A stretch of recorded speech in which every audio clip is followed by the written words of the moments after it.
when I actually start here in a moment, even though that's probably going to ask guys for information throughout. In fact, I know I am throughout this whole thing. So please just, I know you know answers. I know you know stuff. Just. Hey, Richmond, we're here for you. Yay, thank you. Let's do this as a team. All right. So am I on this camera or this camera? Yes. Both cameras? Yes. Okay. All right. Thank you for joining us. Tonight for MySec and ISSA, we're going to be kind of doing what we started last time. Last time, however, we only talked to a few people that were here, and we found out where some of the people here have come from in the industry and what led them to the positions that they're in. We also started talking a very little bit about recon and really didn't get much into that portion of it. So tonight we're going to go a little bit more into recon, and I'm taking this from the perspective of it's like we're doing a CTF, capture the flag. And so this is kind of some of the I'm going to be polling people out here as to what they like to do when they're a part of a CTF. What do they like to do when they're trying to recon an environment? And I have some things that I actually have something set up so that there will be some live demoing of the things, some of the things that people like to do.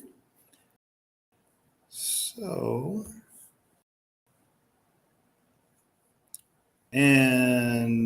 here's some of the things I'm expecting to go through. However, if there's other things that other people bring up and it fits in our limited time, then we'll give those things a shot as well. Just to give kind of an idea of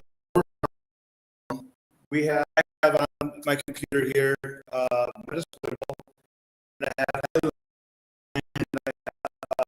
I'm using PSN mainly as my HTTP server to connect those other two together. And if this will change, I'm selling the change.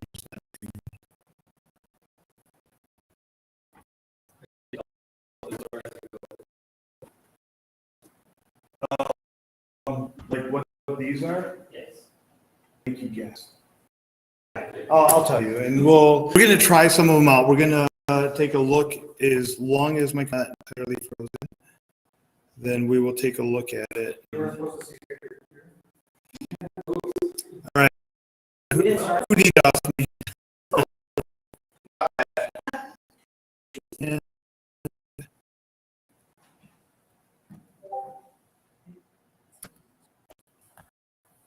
All right, I'm going to move this over here for a minute.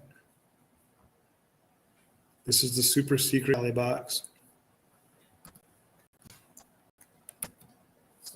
For a better path. Yeah. I actually have several releases of Kali in my virtual machine, and I kind of lose track of which one I'm using depending on what I've been doing.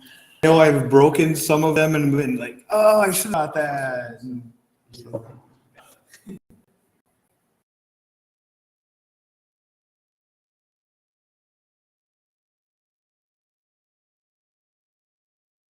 By the way, right here is a slide that I worked really, really hard on. It's from the PowerPoint. That's why you never changed the footer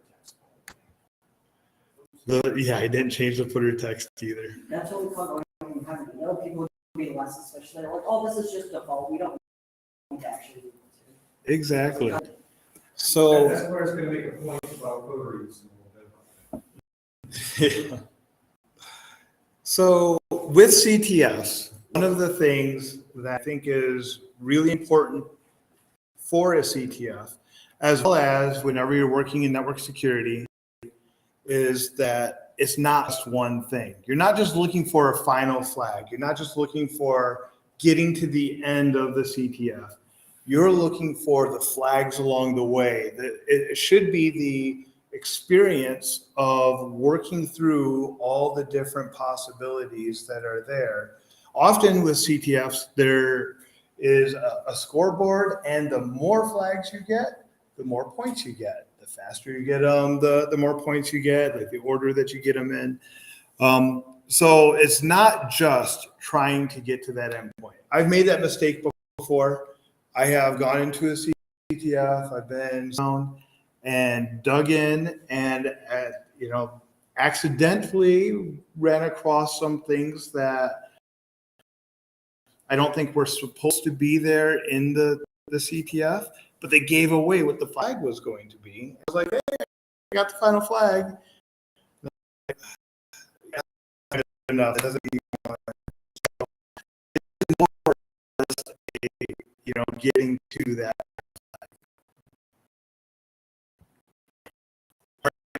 So, because there are a lot of really advanced people here, but there are also people that might see this that aren't at the same level. So I wanted to do a brief kind of networking review. So we'll be working with IP addresses, which are how computers are located. We'll be working a little bit with ARP, Address Resolution Protocol, which is also how computers are located. We'll also be looking at different ports and protocols.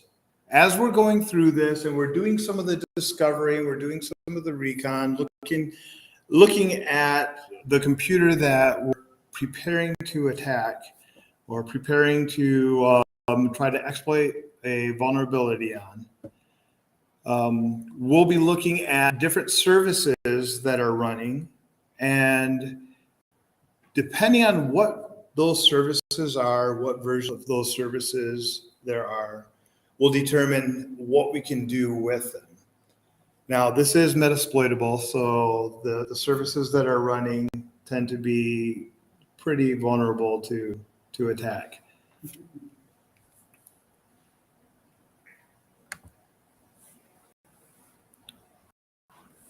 And I think just because of the network, there's it's causing a delay in things. Because it couldn't be my computer, right? It's my professional opinion. You can kill the webcam on that laptop to reduce the bandwidth you're using and keep it running. Because I'm not this camera. Okay, we could. All right, let's see if when I do this, that goes back over. If everything crashes in, we'll start clapping and that put the presentations over. Yeah, there we go. So I killed the. See if that helps. Killed the mic. All right. So some of the tools that I am planning on using are, I'm going to have to reshare my screen, aren't I? You'd already told me that. Yes. Okay, so I'm going to go ahead and do that. No, you're. Well, because I want to show Callie. Okay. Is Callie showing up there? Yep. He's also. Oh, Yep. so it is. Fine. Yay. All right, so having Callie there. The first thing we're going to do is we're going to take a look at what we have here. I have Callie, and I have, let me get this back over here, my Metasploitable. Now, I'm cheating a little bit because when you go into Metasploitable, you can see I'm already in. So I'm just going to do a quick look. Oh, this one's not. Okay. So we can see our IP address that we're targeting is 10.0.0.8. Yes. What is that? Where'd you get it? What's exploitable? Metasploitable is an exploitable operating system. There are multiple types of Metasploitable. There are versions that are Linux, there are old versions of Windows, but they are meant to, they're basically virtual machines that are meant to be used for testing, like what a security hole or security flaw looks like, what a vulnerable system looks like so that it can be exploited. People can practice doing that. Are they free? Yes, but there are certain versions that are out now that require a Windows license as well. I know, I didn't know that until recently. All right, so we have our IP address there, and just so we know where we're working, here's our IP address. And again, this is all not going out to the internet anywhere, not going out anywhere outside of this computer that I'm working on. All right. So first thing that I like to try to do is try to find computers. I know that I'm on a 10. Actually, I'm going to go back and say it's really important that when you're doing this thing, that you stay within your allowed, within a CTF hacking conference. Doesn't mean that you can or should just start hacking the hotel in as well to try to get different angle. You should be trying to make sure that you're staying within the CTF and then getting as much out of that CTF as you can. It's the same thing, ethical hacking engagement, right, Richard? You have to stay in your scope. You have to stay with what you're allowed to do. So the first place that I like to start is looking for what devices are within your scope. We're working in a 10 dot network here, and let me get this Kali back up. And what I just had up on the screen was NetDiscover. So I so often forget exactly what I need to do with a tool or exactly how a tool works. So help is one of my, I love how looking at this. You can see on the screen here, and then range is important for what we're doing.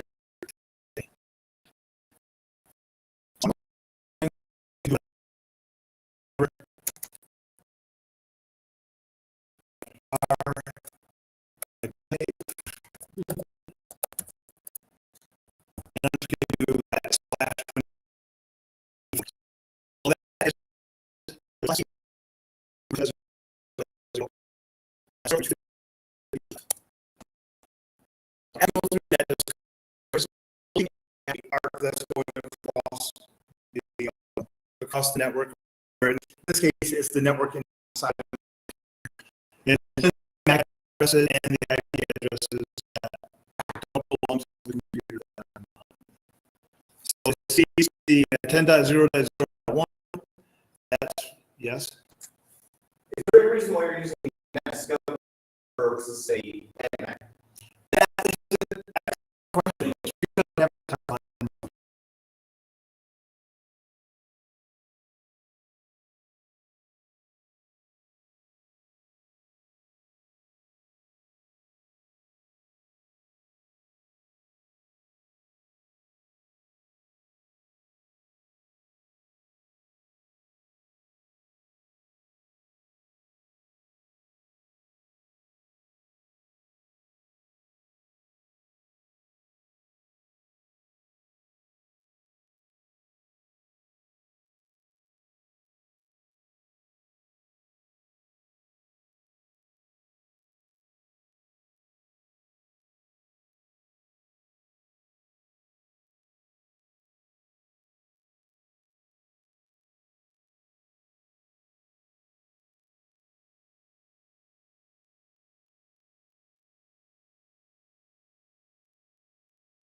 2030. Right?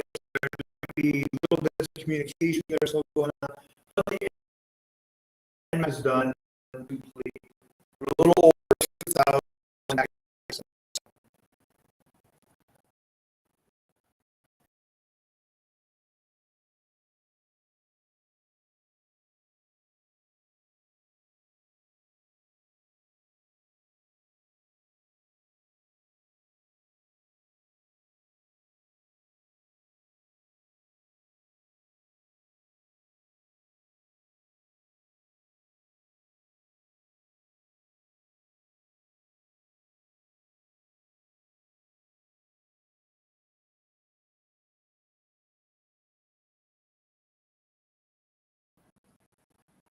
We're at 4,000, 4,200. It's still going up. So instead of 1,000 packets back, because it did some of the same things that it did before. It's running the scripts. Now it's sending the extra information.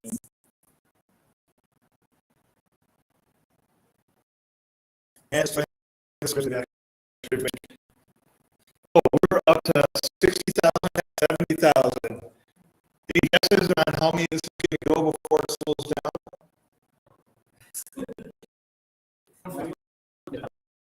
150, 100.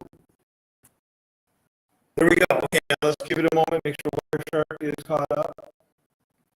All right, so we're just under 74,000. We had the 2,000 already, so using those scripts, using all of that extra stuff to give us information, it causes a lot more noise, which is why you can't do that kind of thing in an actual engagement.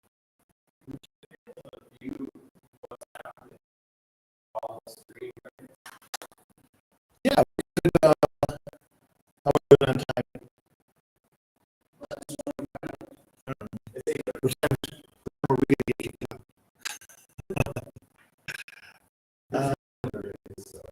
All right.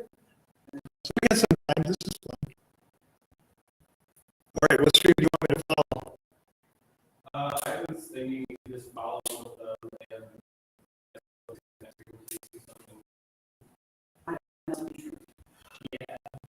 I'm going to stop it from right now. Every time I try to go up, it just like resets to the bottom again. And so I just stopped it. And now we can go up. You can see the chart that we were first using at the very the first things that were coming across. Let's try. All right, where's the file? Right here, TCP stream. And let's find next. There's not much in this one. All right, how big is the stream now? so the right The where? X button, right the not so the green bar all the way to the right left. Got it. It's filtering on the So stream. right click anywhere and follow the stream. And then you should be able to just incrementally go to the next stream. All right, I'm gonna go with one of these red ones. Follow TCP stream. And that little stream on the bottom Find next. of that, it says, Oh, I see. and go to the next, see if there's anything. In the background, some video. The entire conversation. Just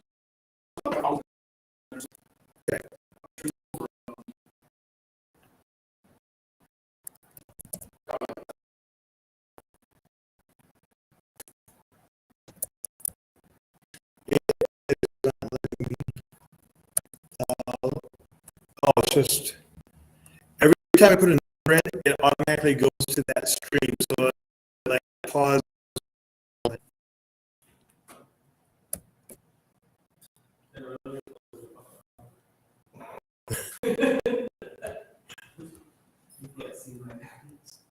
Yeah, it's not letting me really look at what's going on inside the streams. Because they're trying to view it as ASCII. You There's kn- no body content for it to display it as ASCII. So there's actually something else that I'm pretty sure it'll show us. Your password This- is like that. My password in clear text. I only use clear text. I use FTP and Telnet for everything. Stop, no. Take it back. All right. In regards to CTS, Yes. is it common for there to be some IDS system in place that would actually prevent you from just running and then full tilt?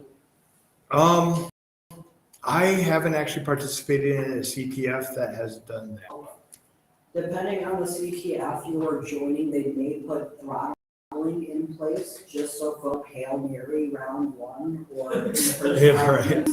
Oh, that's not fair. Please do not knock over your CTF infrastructure. Many of these are hosted either by donation or by volunteers. So yes, go a little crazy, but also maybe save your full verbose angry for the last like half hour, 15 minutes. All right. So one of the things that I was noticing in here is there's some HTTP content, and it's on port 180. And if we go up a little higher on port 80, we also have HTTP. So one of the things that I found is seems to me that people that are running CTFs tend to like to hide information pages. So I like to see what web pages are available. So what's the easiest way to see what web pages are available? I would say that's a good guess. That's a really good guess. I would say was using your browser to see. I mean, yours is more complete by far. Robot By science. far. Top of the browser, but you have to type a lot to find all the web pages. Yeah. So, See, this is why I have a script that I run against all my Nmap files, and it builds an entire web page for me with all the links to fun websites to go. Can I have your script? No. Why? That's not really open source. But Yeah, your show. so let's pretend like I didn't actually go into Metasploit and wasn't already messing around inside there. This is why it's called Metasploitable. We just went to a web page that you can see. It says here, log in with MSFadmin/MSFadmin. It just by going to the web page, it gives you the login credentials. But that's not really good enough. So, Yes, Wayne? yes, By the way, there are real world hardware devices on networks today that literally will say that when you connect to them via the websites. I believe you. And they're enterprise grade. They are. Yep. So just like what you're speaking about right there, having a username and password in the real world just open like this does happen. Even more common, I would say, is people leaving default usernames and passwords on different hardware devices or different IoT devices. Just allowing anybody who connects just to try this default username and password and then have access into it. So hopefully through things like this, more and more people see those things and start taking security a little more seriously, especially those of us that are already working in IT and security. All right, so we can see there's a Twiki, a phpMyAdmin, some other things here, and we could click through all of this and it's going to show us all kinds of fun information. I'm gonna get rid of the browser. Although I said, yeah, your idea is good, but I'm gonna go with the browser. I'm really going to do Durbuster because you're right. You know, just looking at the web isn't going to give you all the pages. It's not going to give you the structure like you were talking about. So with Durbuster, are you guys able to see this okay? Do I need to make this any larger? You're good. Okay, because I wasn't really going to make it any larger. So I'm doing the help again so that everybody can see these are the instructions right here. Now, one of the things about Durbuster, you notice I just typed in Durbuster and then dash help. And then it says for use, you have to use Java -jar, almost like Durbuster is a Java program. So I'm still going to keep running it just by running Durbuster and then putting in. I'm actually not going to put in anything. You can see on the screen, it says somewhere along here that you can actually not reading it fast enough. It says that you can pre-populate somewhere the web. Okay, right down at the bottom. Yep. So I'm not going to pre-populate because I want to actually just run Durbuster just to show what it looks like. All right, so here's Durbuster up, and we are going, we're not going HTTPS. We're going port 80 right now. So put in 10.0.0.8. We're on port 80. When you go through Durbuster, you can do a pure brute force, and it'll just try everything. You can also use the list, which is a little bit faster, but a thing to take note of is this number of threads. I'm going to click go faster because we're going to get noisy in here. It is the turbo button. You notice they went from 10 to 200 threads. Now, I have experienced where this has kind of overwhelmed my virtual machine, but I'm using VirtualBox. Yeah. So for Durbuster, I am using a list of, instead of having it just brute force, I'm going to use a list so that it can run this against it. And it'll some more information about this website that we're looking at. Share. I can't talk and click at the same time, apparently. Share. It's probably under like Durbuster. So much stuff in this share. And we have a word list. Yay, we have multiple word lists. All right, so looking at this, you can see that there's just a standard word list. There's a medium.txt. There's a small.txt. And we have the all lowercase going on there. I like to actually look at what those sizes are. Sometimes when you get into word lists, some of the word lists are just amazingly huge, which is really good if you have something that's a little bit better secured. You want a bigger word list. However, in this case, we're working with Metasploitable. I'm still going to go with the medium one. There are also custom word lists out on the internet that you can grab off of the interwebs. Anything else I need to do here? Anybody seeing anything else? Okay. Did you So- select the PHP extension because you're going to PHP MyAdmin? It actually came selected by default, and I just left it there because why not? But yeah, PHP MyAdmin's in there, so it's gonna give us a lot. You can see on the activity is actually taking place in our terminal.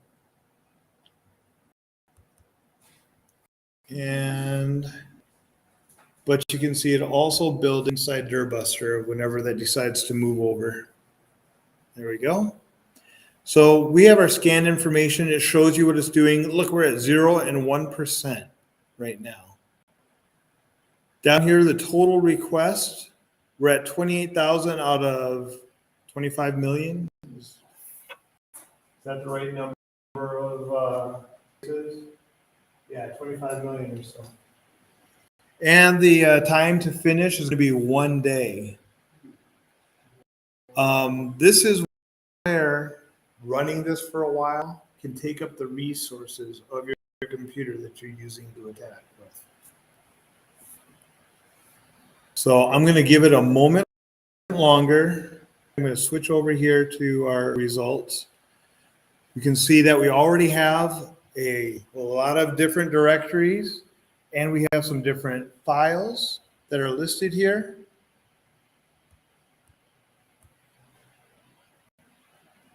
And this is where you get the error that says, we're getting a lot of false positives. We're getting a lot of, like, it says that there's this page here and this page isn't really there. That's what I run into with this. And I usually tell it, it wants you to put in a regular expression to try to clear out some of these false positives. In this case, I'm just going to cancel it, and it's like, but it's going to generate false positives. Okay, I'm going to stop it now anyway. And I'm going to go over to this results tree. So as it was running, it's actually building this tree, which gives us a lot more information. Again, we have test folders. As we are actually looking for what's inside here, I would start digging through these to see what information I could find. Are there any credentials in them?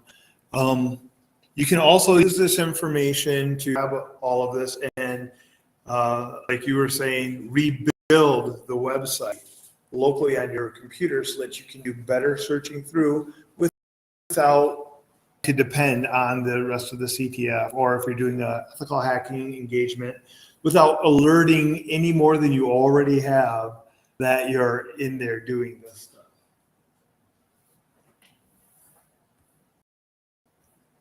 So Dirtbuster is pretty fun.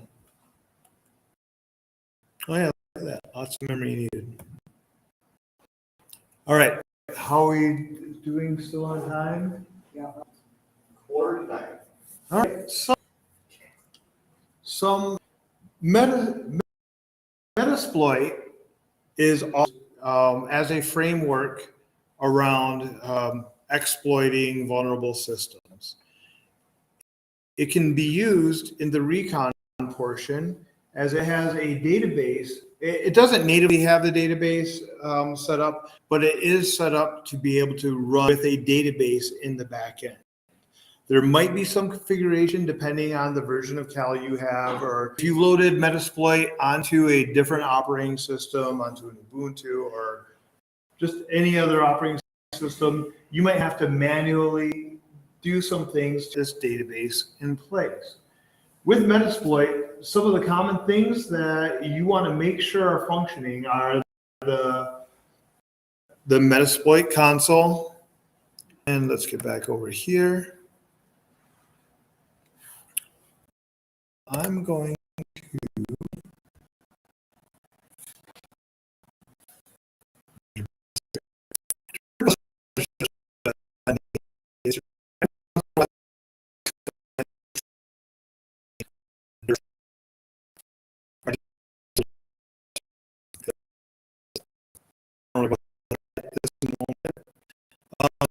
what was that first up there?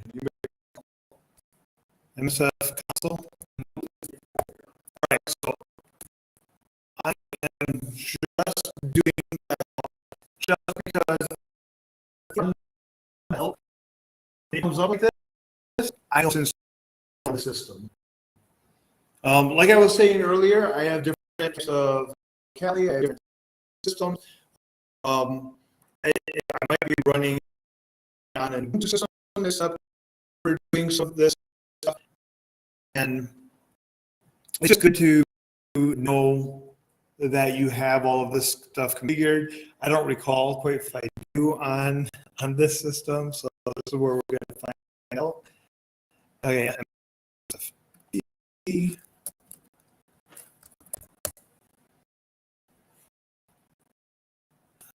right. And anybody remember any of the others? What was that? MSF Venom. What is MSF Venom used for? Creating payloads for, you can use it to actually create fresh payloads and to encode your payloads for your exploits. Oh, I keep trying to alt tab while I'm inside there. Oh yeah, of course, the MSF DB. Any guesses what that might be for? MSF DB. There you go. So I do have the framework database on here.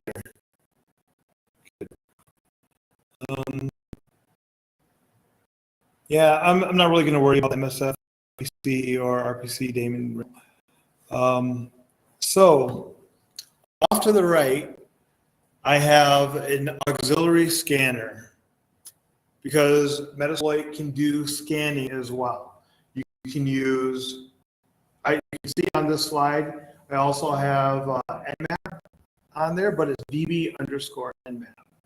The point of the db_nmap is to take the information that you get Nmap, and instead of just having it, print up on the screen, and then having to copy and paste it out, or having to type it into a text file and then start working with it, you can actually run Nmap from within Metasploit for all of that information in a nice method for you. So, but first, let's not go to there. Okay, use auxiliary scanner, port scan, TCP. All right, so I'm probably going to have to start Metasploit in order for this to work. There's different ways you can do MSF. If you're in Kelly, you can right up here, look just like that. Put it up.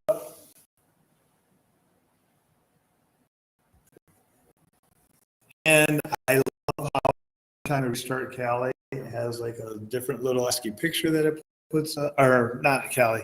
Boy, I get to amuse little things. It's fun. All right, so I am going to use, what was it? Auxiliary. Is that how you spell it? Scanner, TCP.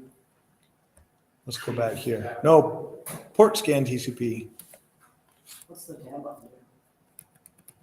The tab button? I'm pressing it right now. Maybe you should type it out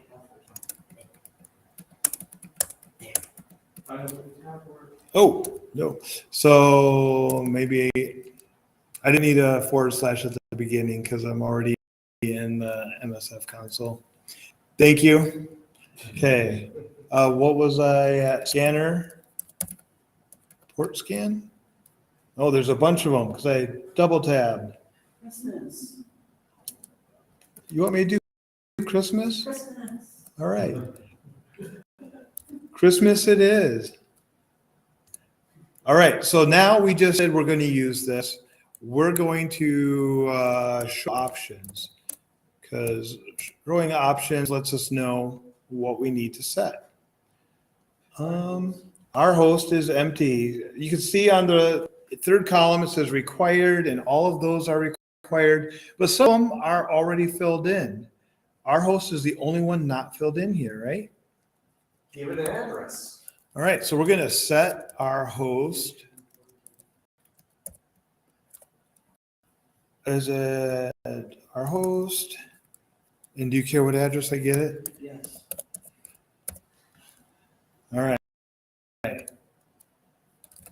Show options. All right, is everything filled in? Does it look good?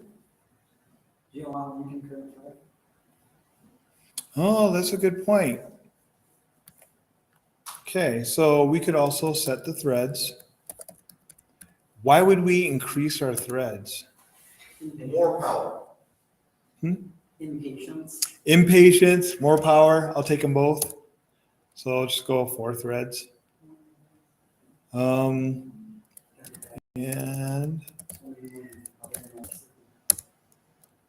any others? Let's run this. See how this works. So it's now doing a Christmas port scan. Which is,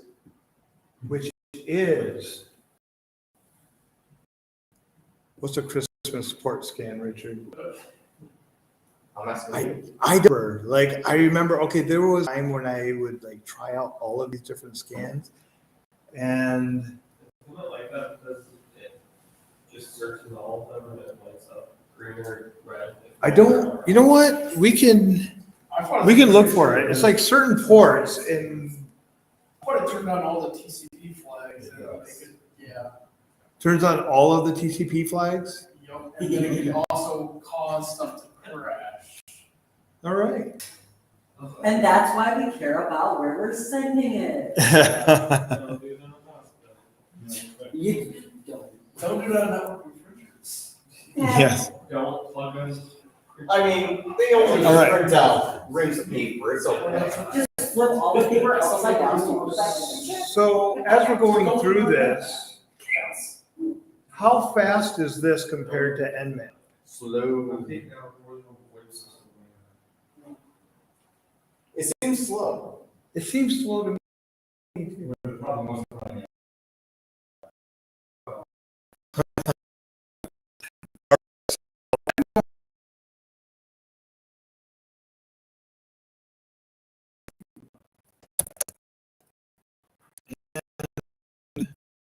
I didn't break out of that part. I'm going to go back in here. And remember, I said one of my favorite things when you go back into Metasploit. It always, it's always entertaining to me. All right, so now, one of our other options are the DB underscore Nmap. And we got dash A dash B before. Seems good. 10.0.0.8. Okay, so now we're running a map from within inside Metasploit. And of course, the really exciting thing to do when you're running things inside Metasploit is to explain the computer, right? That's what we like to try to do when we're in the CTF. But it's not just about explaining the computer, it's about looking at all of the information and all these different ports. We've seen all these different services that are running. We were able to look through just a lot of different directories, even though because time and a lot of resources you don't always need the whole way through. And Nmap now done, and you can see just like we had before, we have all of this extra information. So at this point, it's like, where is this information? How do we use this information? DB services. Check complete is not doing anything for me. Let's see if this works. All right. So right there, I was able to look at what it has in this database. Now, if I'm just looking at one thing right now, I'm just looking at one computer, looking at the services that are on this one computer, and look at how pretty all of that information looks, just organized. If I were working on something that's a little larger, if I were working on a network, then that database, having all of that information for your network available in a nice, easy to use format that can be referenced from within the exploit is just using organizational tools, which I really love organizational tools. All right, and with that, we could actually start looking up X using something like search exploit. We could start applying that using an app, or we could create our own exploits with MS Venom. But today, we've only been talking about recon. So with that, next time that we have a conversation about CTFs, we'll start looking at the exploits, pulling in the exploits to follow up all of this information that we found. And that's all I have.